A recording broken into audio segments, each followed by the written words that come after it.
Yes, my titles can tend to be overly dramatic once in a while. That's the way to draw eyeballs, right? But in this case, it is a hard truth. Disclosure committees are not much of a committee at most companies today on Zippy Point. Quick Zips by Zippy Point. Quick and dirty. I'm Brock Romanek. I'm a big fan of yous. The notion of a disclosure committee was born in 2002 when the SEC's adopting release relating to disclosure controls recommended that companies form disclosure committees.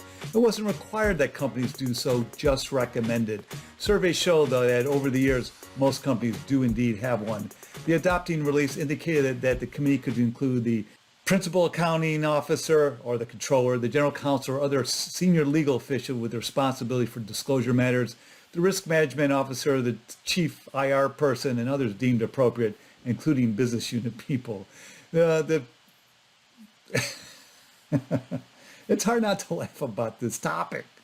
The Disclosure Committee essentially has three tasks: draft and review disclosure for the company's SEC filings, keep an eye out for things that happen at the company that should be disclosed, and help make those challenging materiality judgments for those things that bubble up to the committee. So the reality is that it's rare to have anyone truly interested in telling or even reading about the company's story as it's told in an SEC filing. After all, who wants to raise their hand to take on extra work?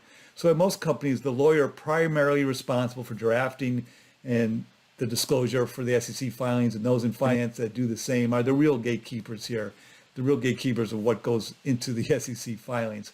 The others that are on the disclosure committee really play nominal roles, sticking to their lanes, such as the tax guy, the tax guy or gal, who's primarily responsible for tackling that tax section in the Form 10K.